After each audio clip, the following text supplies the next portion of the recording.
Live from the Washington, D.C. area, it's the Inside Scoop. All the news that our viewers want to know. Now, here's the host. Welcome to the Candidate Forum for the Clerk of the Circuit Court. This forum is sponsored by Inside Scoop TV and the League of Women Voters, a 103-year-old nonpartisan organization that never supports or opposes candidates or political parties. The forum is co-sponsored by 11 other nonpartisan organizations. I am Deborah Alpha-Woolen, and I am the moderator. If you want to ask questions, call the number on the screen.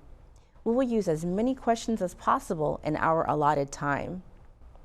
The candidates are Gerarda Marie Cullifer and Christopher J. Falcon. Each candidate will have 2 minutes for an opening statement. The order was determined by the order on the ballot.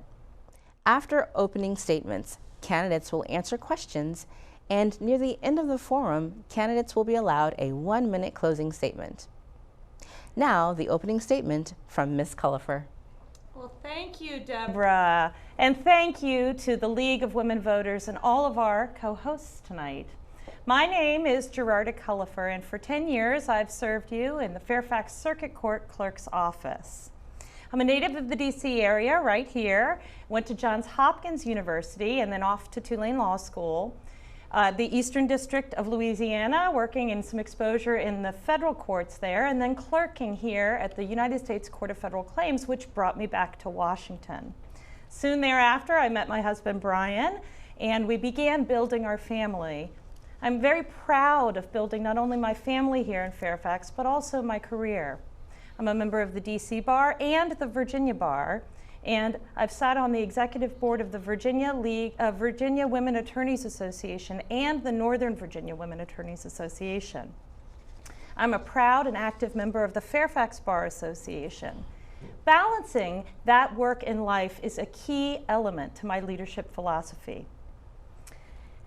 I wanted to share with you that our mission at the Fairfax Circuit Clerk's office is excellent customer service to the bench, the bar, and the community, and proud custodianship of the public record.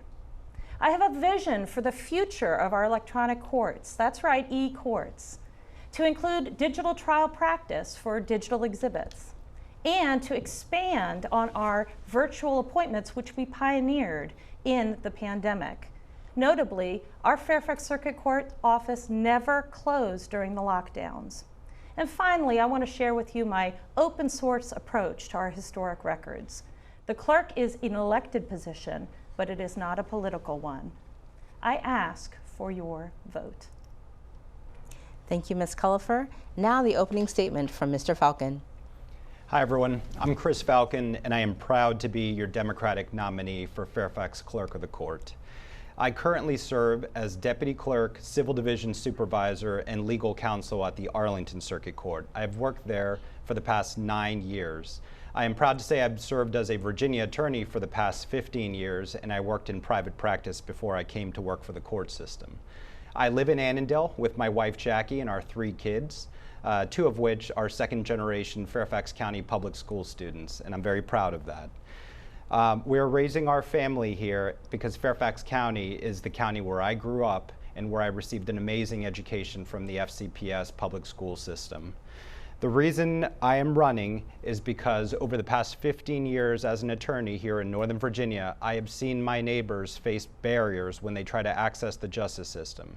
They face barriers because they can't afford attorneys. They face barriers because English is not their first language. They face barriers because they live nowhere near the Fairfax Circuit Court.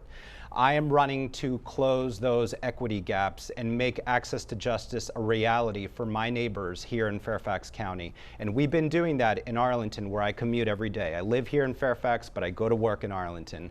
We've been doing that by providing e-service, by myself creating a name change portal so people can apply over the internet for that, a marriage license portal, and I also received the County Manager's Award for our jury orientation video. We've actually done the work of using e-systems to make the court more accessible for people. But I'm very excited to talk about that because the job is much more than my experience. I have a lot of experience experience, but I believe what I'm also offering is ideas that can bring this justice system to the people and actually do the work of meeting people out in the community where they are. This office is more than just asking people to come to the clerk's office. We have to be seeing them. And number one, we're going to do that by providing free online case information access. Okay. Thank you, Mr. Falcon. And so now, starting with the question and answer portion of the evening, starting with Ms. Cullifer, please explain the role of the clerk of the court and why you are running for this office. That's a great question, so thank you for that question.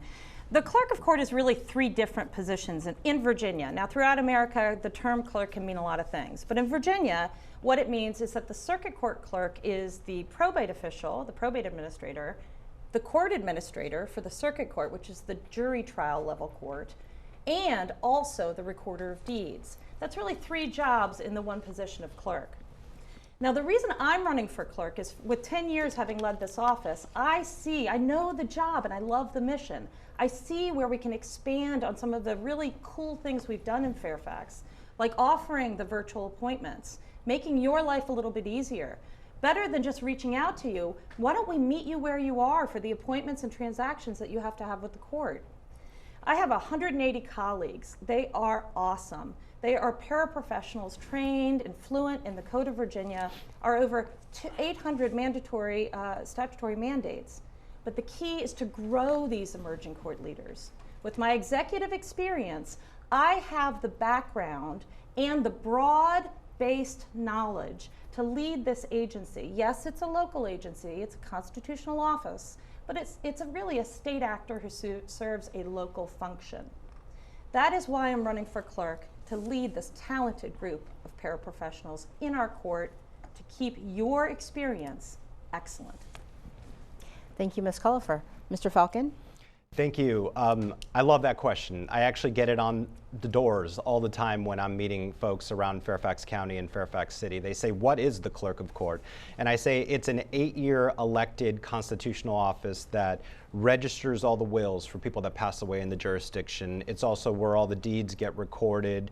We also issue all the marriage licenses, which is a huge part of our job. And I'm very proud that during the height of COVID, I implemented a way for residents to be able to apply using Microsoft Teams when we were not able to leave our homes during the height of the pandemic.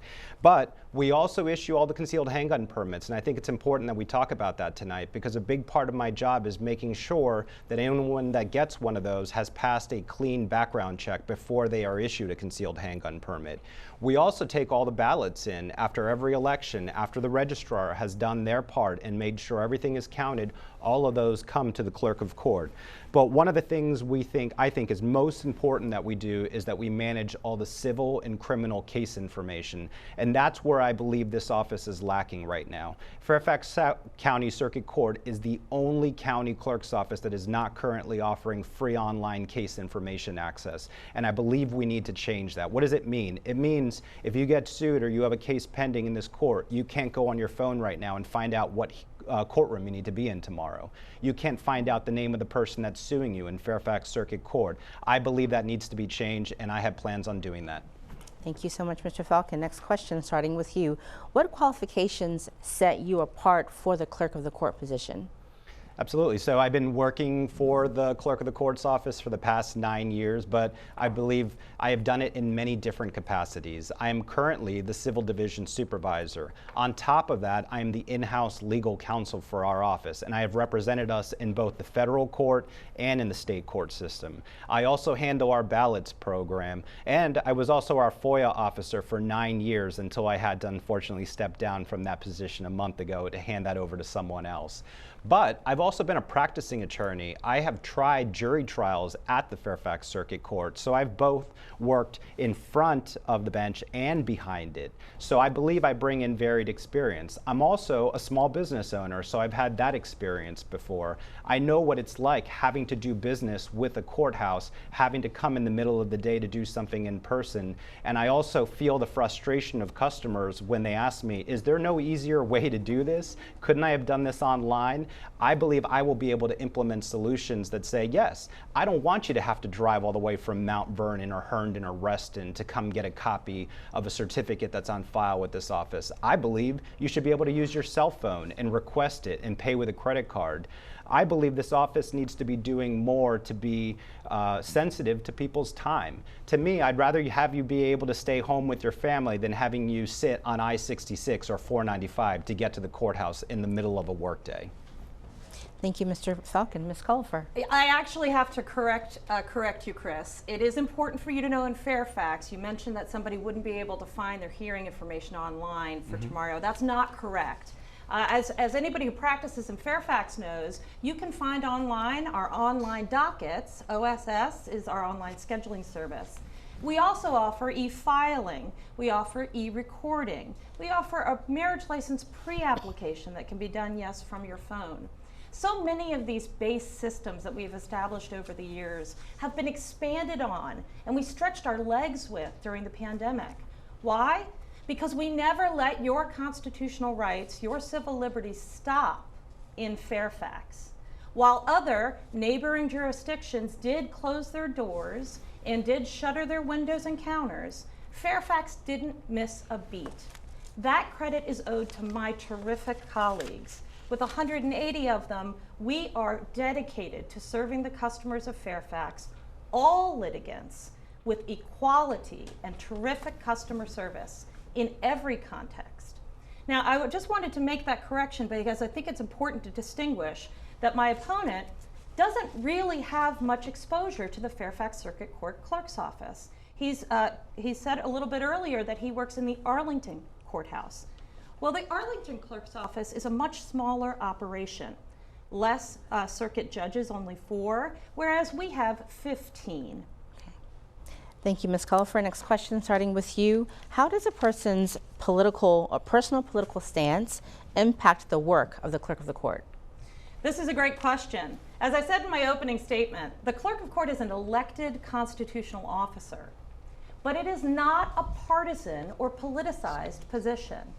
It is incredibly important for all Fairfax voters to know that and have the confidence in knowing that when they come into court for any litigation, any transaction, any deed or easement that they want to record, or even meeting with our probate officials so that they can have their probate appointment. There's no politics in the courthouse. The courthouse, it's just too important for politics. So really, a person's private, personal, political affiliations are of no moment. Now, there's one subtype of civil case that is affirmatively political.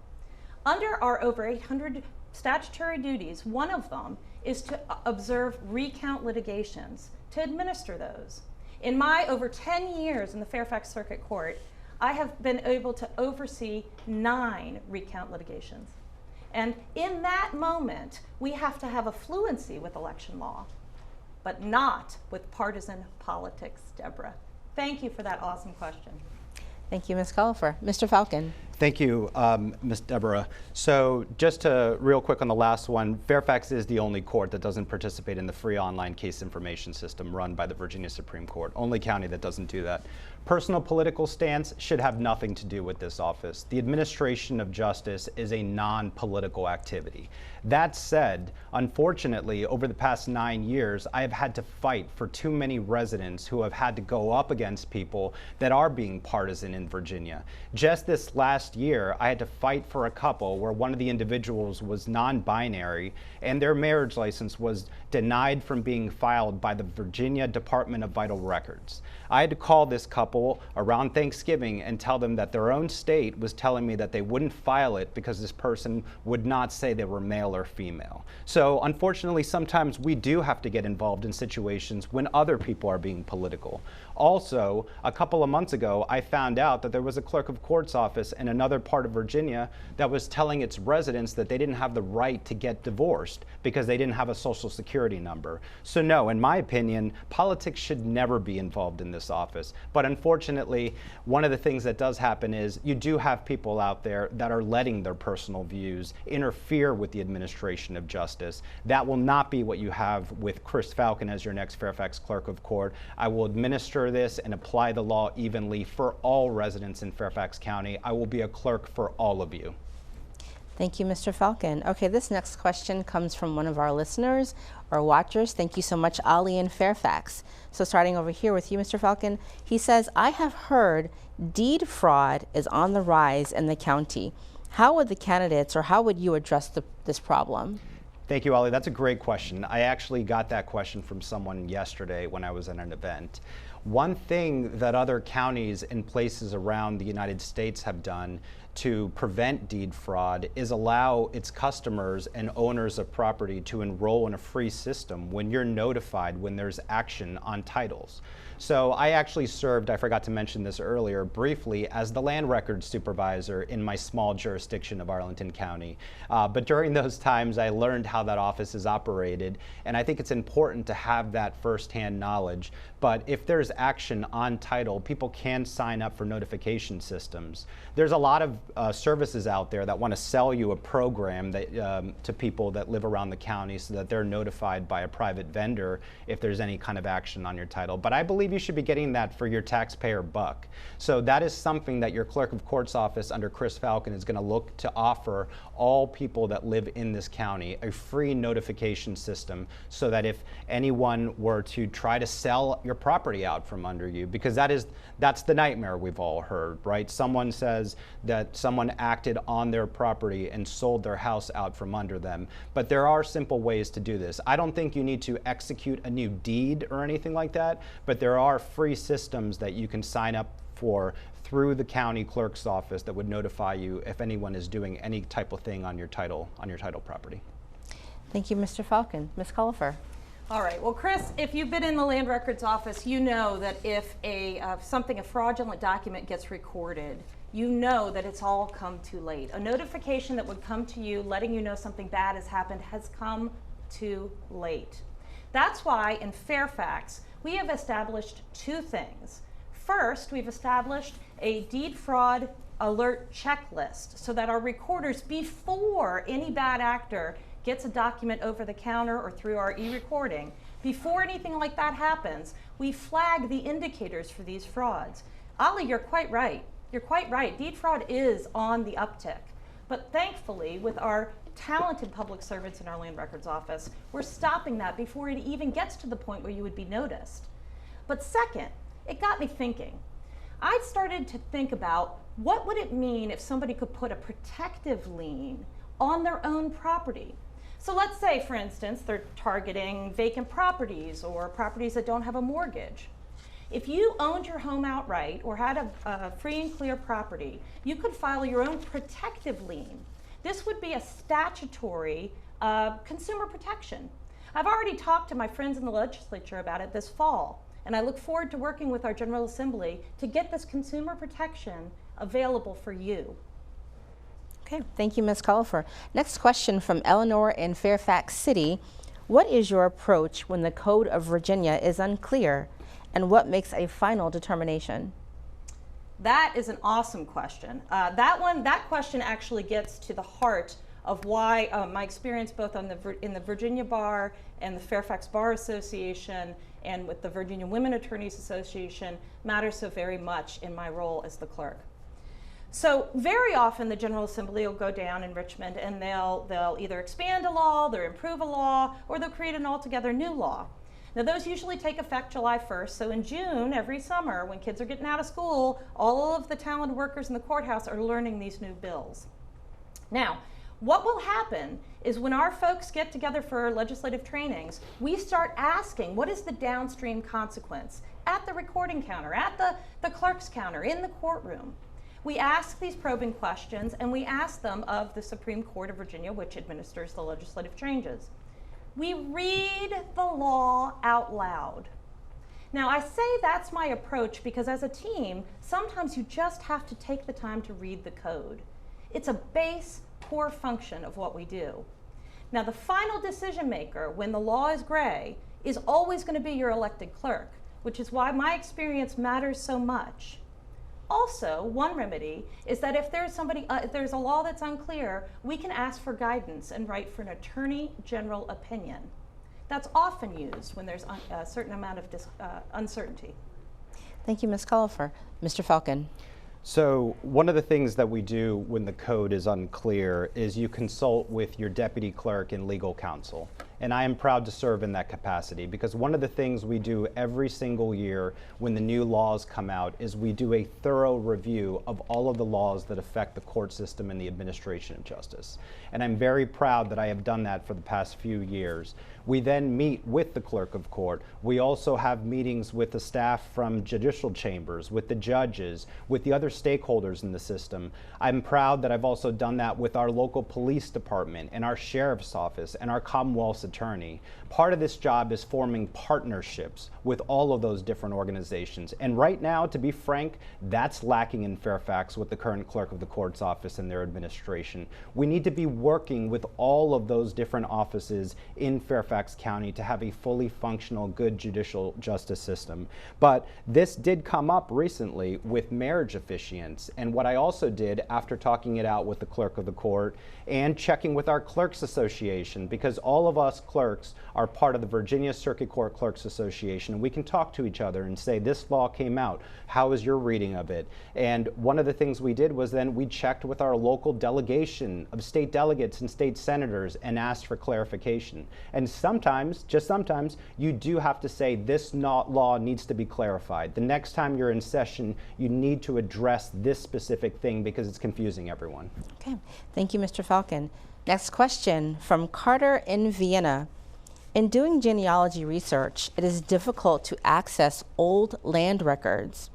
Why are they not digitally archived? And where did the archives building move? So, great question. I was in, quick story time, but I was in another state recently and someone asked me about a deed on that property in Maine. And I went on the website for that county where I was, and I was able to find the deed and find it as a PDF and actually download it. And I was remarking to someone that I was near when I did that, that is so much easier than it is in my home state right now. I wish it was simpler, I truly do. I am a firm believer that public records should be more accessible and they should be free. And I will be talking a lot more about that.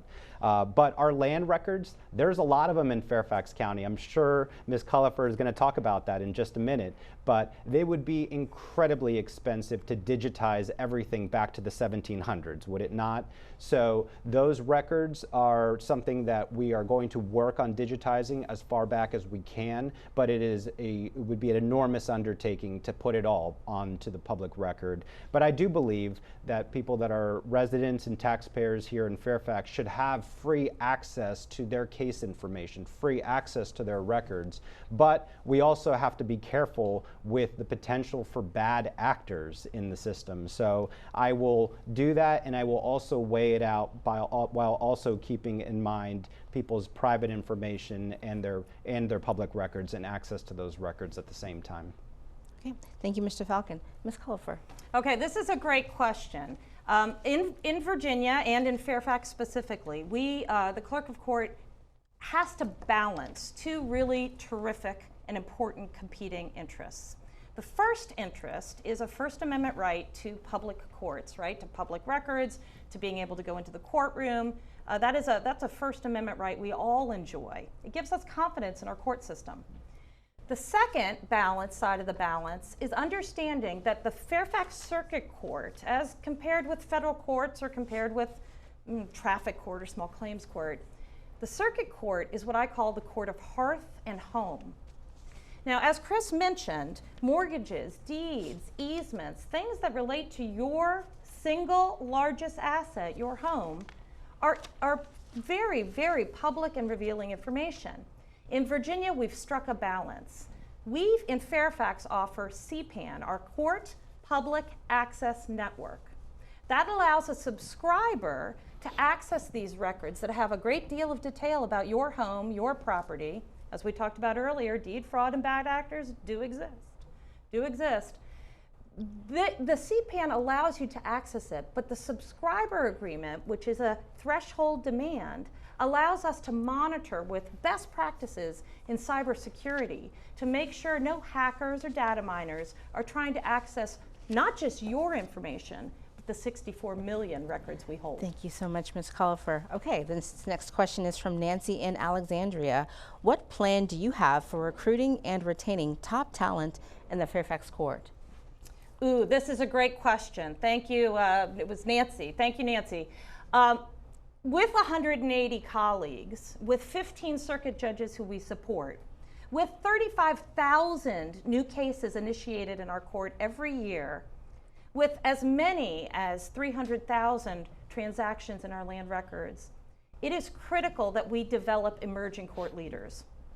My approach to recruiting and retaining top talent is to build a layer of education, layering education, identifying young people from Northern Virginia Community College, George Mason University, other terrific universities, people who want to build a paraprofessional career, a ladder for success. I also think there are terrific opportunities with military spouses. Our area here is so full of them. I myself am a proud military spouse. I think there are opportunities for us to pair with Belvoir and other areas where spouses who've demonstrated an interest in public service through their family life, that they could come work at our court. I think it's critical that we treat our court almost like a teaching hospital. You've heard of teaching hospitals where the emphasis is on learning. That's how the Fairfax Circuit Court Clerk's Office is and will remain. Thank you, Ms. Collifer. Mr. Falcon. So I believe we need to be out in the community more talking about the clerk of the court's office, and that includes participating in job fairs around the county.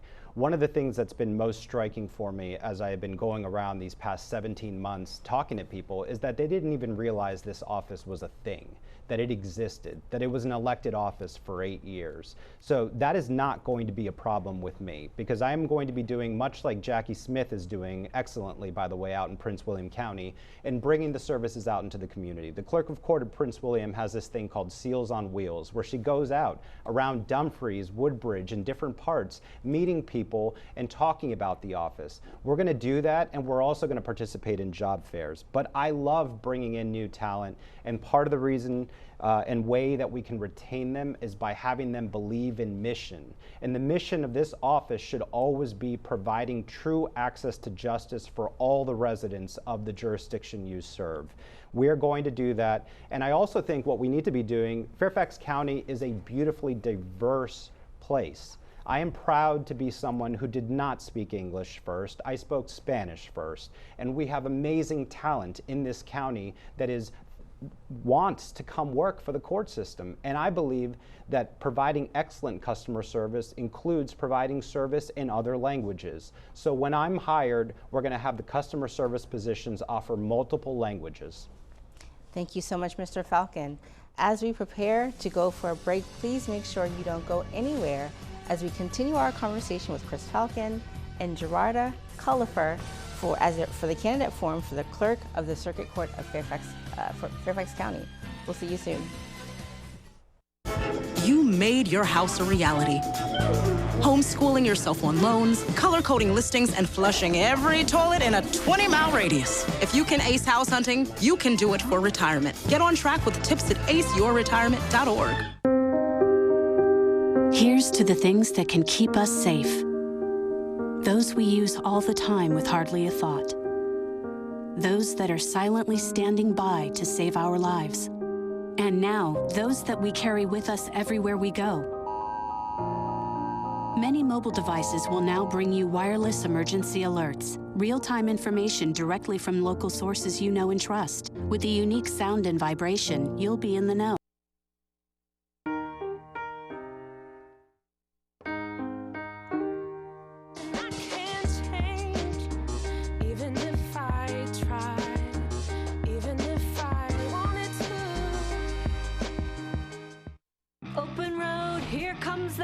Family. Whether it's a short trip or a long haul. Estimated time 47 hours. They will beg. You're hungry? I'm happy to provide. They will plead. Deep fried butter on a stick.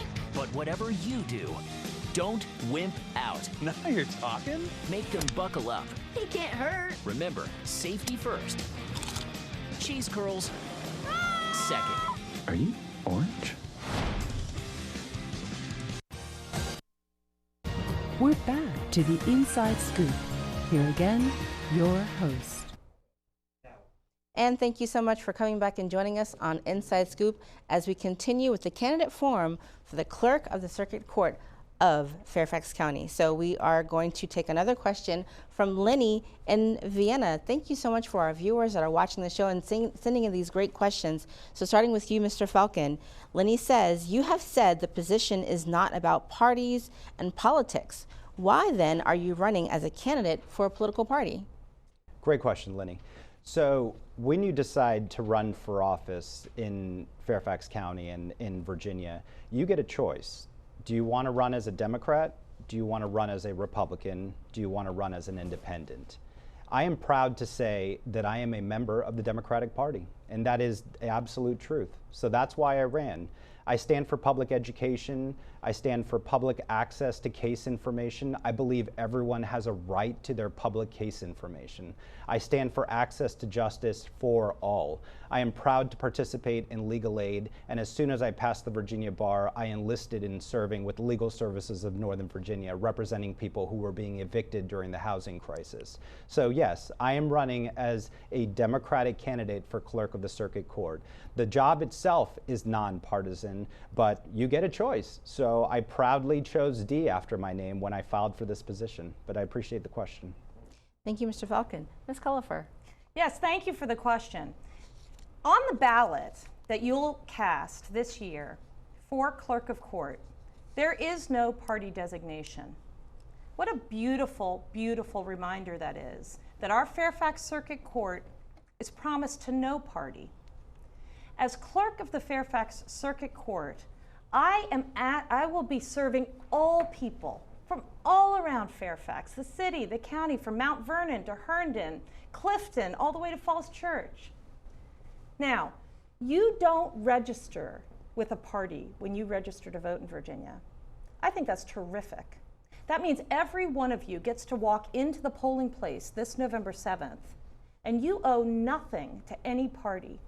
You get to vote based on the candidate's qualifications, her experience, her depth and breadth of command of the job, and her commitment to the mission. And in Fairfax, our mission is excellent customer service and proud custodianship of the public record. There's no party designation. Plaintiffs aren't Democrats, defendants aren't Republicans, recorders aren't libertarians. We're public servants who serve a free and fair jury trial system. And everybody in Fairfax can have confidence in that. Thank you for the question. Thank you, Ms. Cullifer. Next question from Valmer in Fairfax. Both candidates are talking about customer service. What customer service success story can you point to that you are most proud of? This is an awesome question. Thank you. So, the court is Fairfax Circuit Court is a big place. It's a busy court. On any given day, we may have 7, 8, 9 trials going. Maybe even half of them are jury trials. It's a busy and a terrific place. I was having a tough day one day. I don't even remember. It might have been a Thursday or Friday. And Fridays are hard for us in Fairfax because that's our civil motions docket. So it's really rather busy. And had a tough day. Had to de-escalate a customer who in a courthouse is sometimes not a happy camper. And there was a young woman, I would say mid-30s, who was coming in to look at a case file. And we have the digitized case files now, as images on the computer. And she was having some trouble. And I was able to say, do you need help? Can I help you with something? And she said, yeah. So I sat down with her, and I showed her our relational database. This means she could look at the index and the digital image of the element of the case she wanted to see. It's the most gratifying thing in the world to be able to serve a person, meet their need, get them what they need, and send them off. This is the highest calling of a public servant. That's why no matter what we can teach staff, we hire for our heart for service. Thank you, Ms. Cullifer. Mr. Falcon. So, quick story. First year I was working for the clerk of the court's office, a young man entered the office and he came up to the counter and he started speaking to me in a very quiet voice. And he said, "I'm told there's something I can do where I'm allowed or able to remove a charge from my record for something I was never convicted of. Is that true? Does that exist?"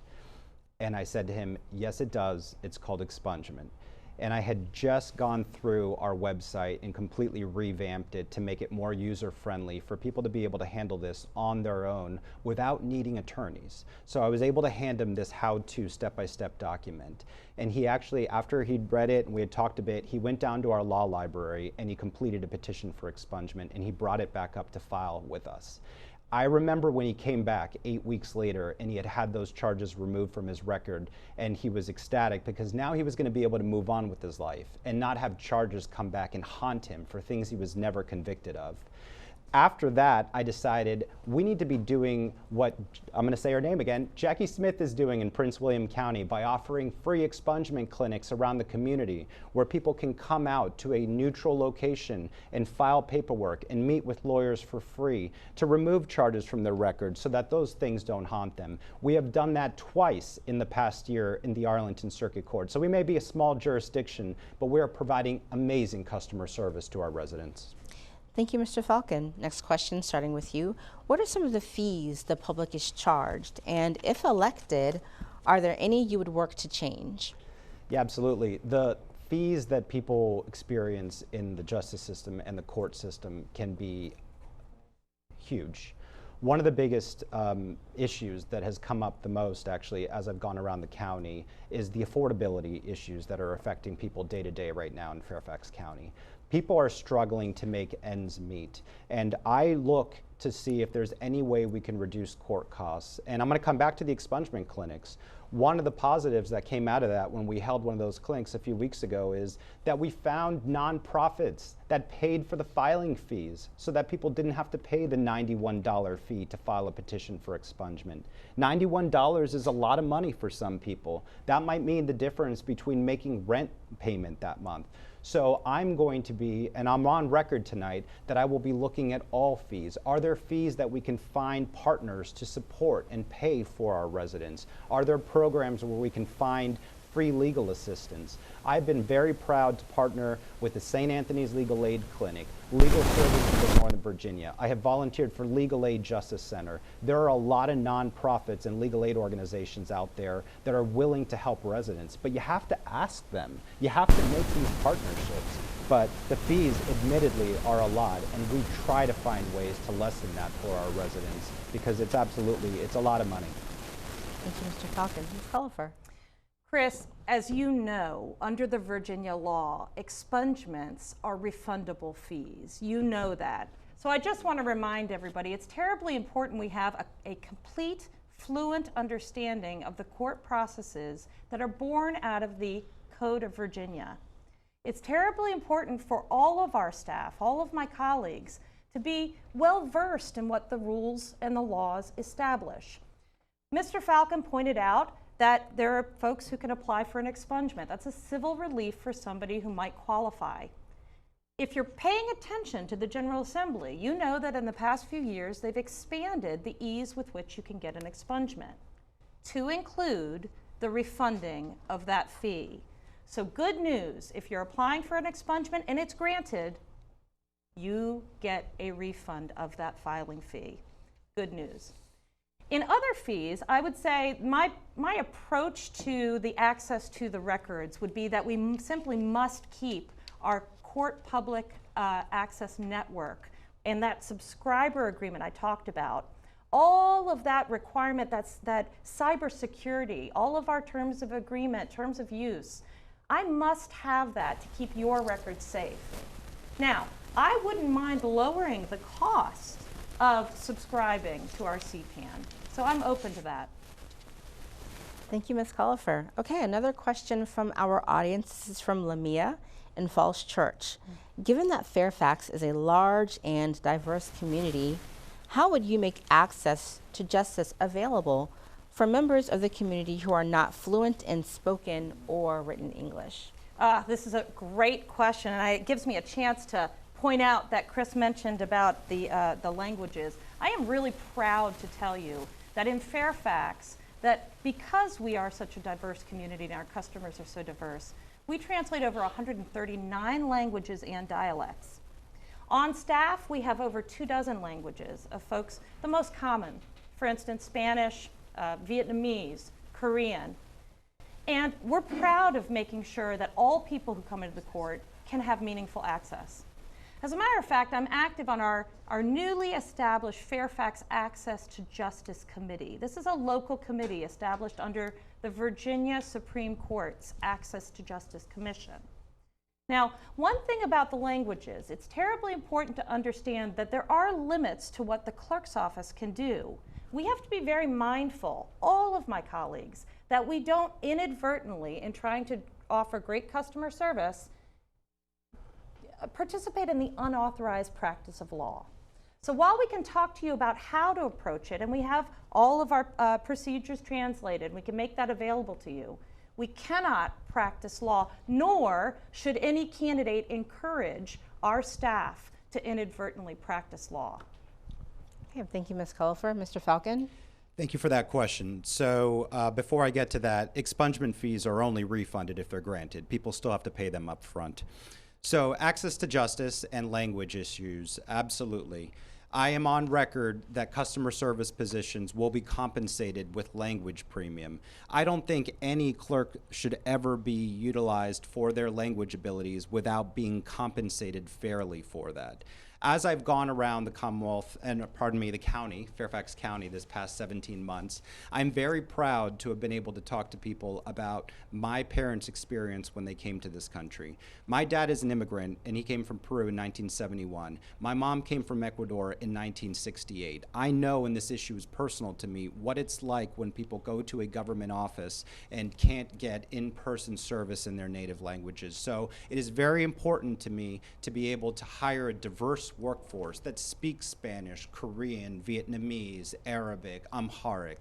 I think you're providing excellent customer service when you're hiring and retaining a workforce that looks like the county that it serves.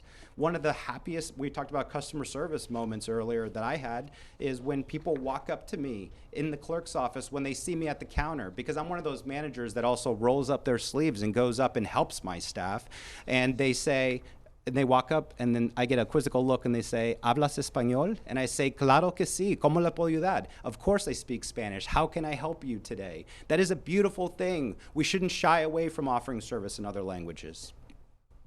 Thank you, Mr. Falcon. Next question, starting with you. How would you improve transparency or access to court records? And do you think the records of the clerk of the court should be subject to the Freedom of Information Act? It's a two-part question. Transparency. I believe that all Fairfax residents and all customers in the United States should have free access to their public information. Full stop. Right? This is the only county that right now does not participate in the Virginia Supreme Court online case information system that allows people to find cases, to look up cases by case number, by case name, find out what's been filed, find out what courtroom they need to be in. Ms. Cullifer brought up the system they do have right now, but it only offers docketing information. It doesn't answer all those questions. In every other county, people can look up and find what exactly has been filed against them. So this office needs to be more transparent. It needs to be providing information to its residents. When I was in Oakton over the past year, people in that community want to know what is going on with that horrific car crash that happened in Blake Lane. And I had to tell folks, it's actually blocked behind the Fairfax paywall right now. I can't find out what's happening in that case. You either, and I was asked over a weekend, I said, you either have to go in person to the clerk of the court's office on Monday when they open, or enroll in CPAN, which costs $150. I don't know about you guys, but I don't have $150 to be paying for my own public case information. And also FOIA, it does apply to the clerk of the court's office under specific instances. And that's the way the law is written, and I'm happy about that, actually. Thank you, Mr. Falcon. Ms. Cullifer. Okay, Chris, you have to know that Virginia Freedom of Information Act pulls out records kept by circuit court clerks. So I have to correct the record on that. The reason records held in my custody are they're already presumptively open records. Now, it's important to remember when my opponent says records, your sensitive information is behind a paywall. He says paywall. I say firewall. We have personally identifying information. We have divorce records. We have custody disputes that involve minor children. We have protective orders. We have conservator and guardianship cases for elderly folks who are declining in their mental ability that include a lot of medical information. We have a ton of information that's sealed by the Code of Virginia. And as I said, no clerk's office should be making up laws. The clerk's office should be implementing the laws the General Assembly has already established. For instance, a concealed weapon permit by law is a sealed record. It has incredible data. By law, a VS-4 form in a divorce has incredible private information about you and your ex. These records cannot be cavalierly cast onto the internet.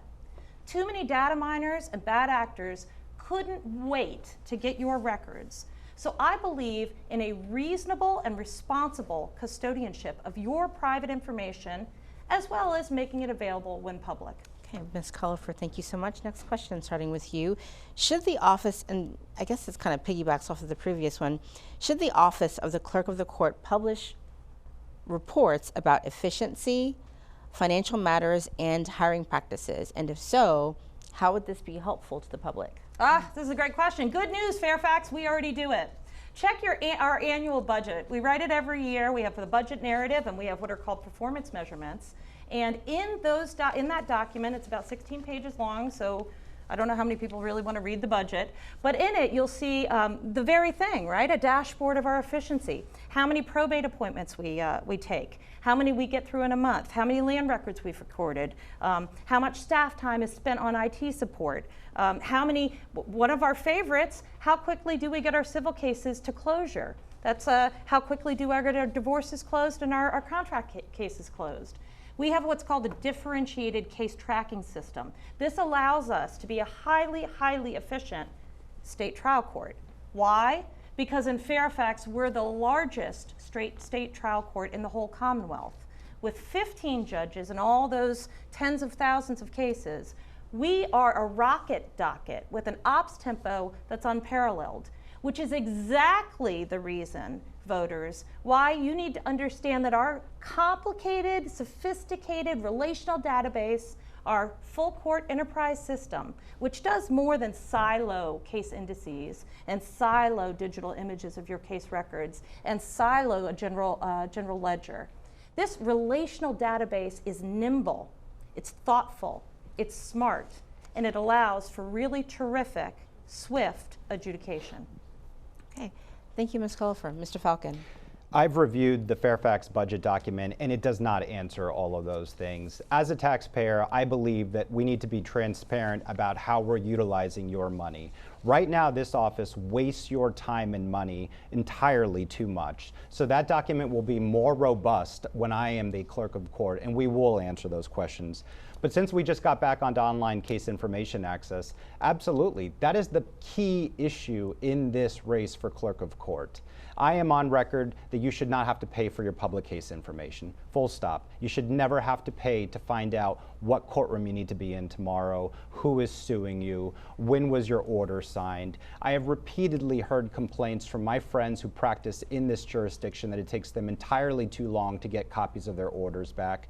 In the small jurisdiction that I work in, down Columbia Pike, we're able to email those after they're signed by a judge. So we are able to turn around things utilizing this wild thing called technology that we use in our court. But no, to answer your original question, you do deserve to have answers to those things because this office has a huge budget. So I do encourage you to read the 16-page document and see how that money is being spent because we owe you more to find out how exactly we are utilizing your taxpayer funds. And I promise you we will answer those questions when I am the one in charge of making sure that document is posted on the website and freely available.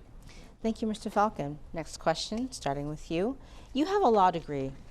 Why did you decide to run for the clerk of the court rather than going into law practice? Great question. So I practiced private law for a number of years.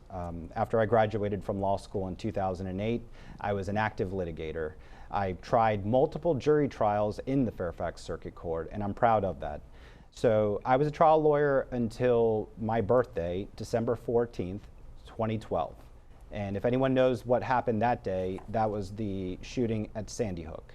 On that day, when I was with my staff having lunch and I looked up at the TV screen and saw what had happened, I made a promise that I would never, ever allow that kind of thing to happen and that I had to go into public service. I'm very, very proud of the work that the Clerk of the Court's office does providing community safety. Let's get into that a little bit. We make sure that background checks have that concealed handgun permits all have background checks performed on them before we issue them. We administer your red flag laws, the laws in this jurisdiction that keep guns out of the hands of bad actors, of people that have been deemed to be a harm to themselves or others. We administer the protective orders. I personally oversee the staff that makes sure that stay-away stalking orders get in the hands of law enforcement before the end of the day.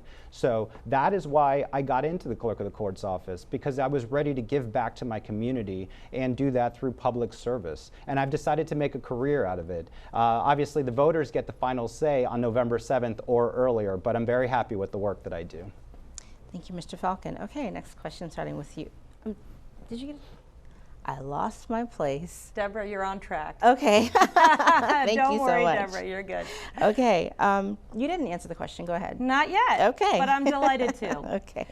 You know, quite right. As a member of the executive board of the Virginia Women Attorneys Association, obviously I'm a member of the Virginia Bar, DC Bar, but really powerfully, I'm very, very active and proud of our Fairfax Bar Association. It's a wonderful organization. Be honest, Chris, I'm sort of surprised you haven't, for wanting to be the clerk, you haven't gotten really active in our Fairfax Bar Association. So I would love to see you get active.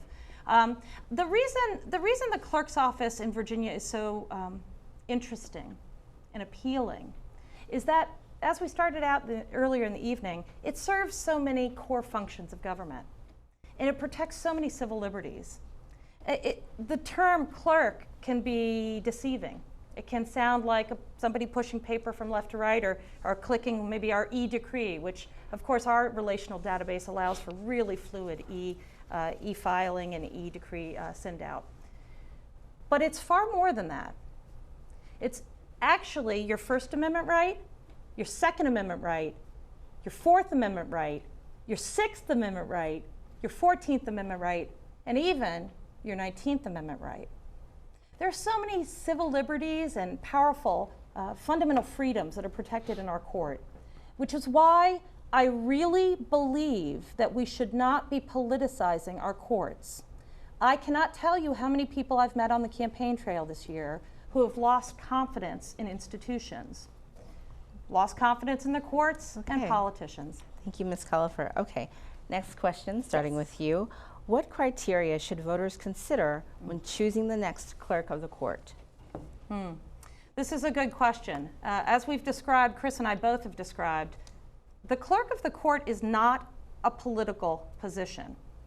And you'll notice one distinction. My opponent and all his signage makes a point of putting his partisan status on his signage. And he says it every time he introduces himself. I don't think our courthouse, I think it cheapens, politics cheapens our courthouse. I don't think that's the right way. I think all people in Fairfax are entitled to know that they're going to get a full and fair shake at their local courthouse. So I think it's terribly important for the voters to remember that in a very specific court administrator job, I would be looking at executive experience, IT experience. I would be looking at span of control. How much span of control has the candidate had? In my case, it distinguishes me. I've overseen 180 employees, and my opponent has simply not.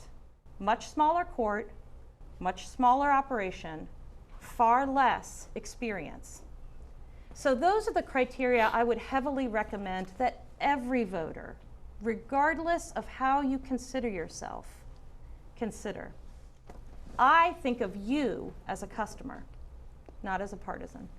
Okay, thank you, Mr. Falcon. Thank you. Ms. Cullifer, I am a member of the Fairfax Bar Association, and I would love to continue it, but it is also very expensive. It is $300 a year to be a member of that association, and I'm supporting a family of 5 on 1 government salary. I also am not ashamed to say that I am running as a Democrat. You are the Republican nominee for the position, so please be honest with the voters about that. People should consider experience, number one. My opponent and I are both experienced. Mine constantly gets diminished, and honestly, it's kind of insulting. I've been a deputy clerk of court for 9 years. I have been legal counsel for 4 years. I've been an attorney in Virginia for 15 years. I don't think I should stand up here and go through my resume, but I'll also tell you I'm vice director of the JMU Board of Visitors. I'm the Mason District representative on the Human Services Council. I serve on the ASAP Policy Board and many other boards. But the biggest thing is, what are the issues we're running on? I'm the only person out here that is running on providing you free online access to your public information. You deserve access to your own information for free. You shouldn't have to pay $150 for CPAN. I'm the only person out here running on providing you a free document request portal. I don't think you should have to drive or Uber or Lyft all the way from Mount Vernon or Reston or Herndon to get a single piece of paper.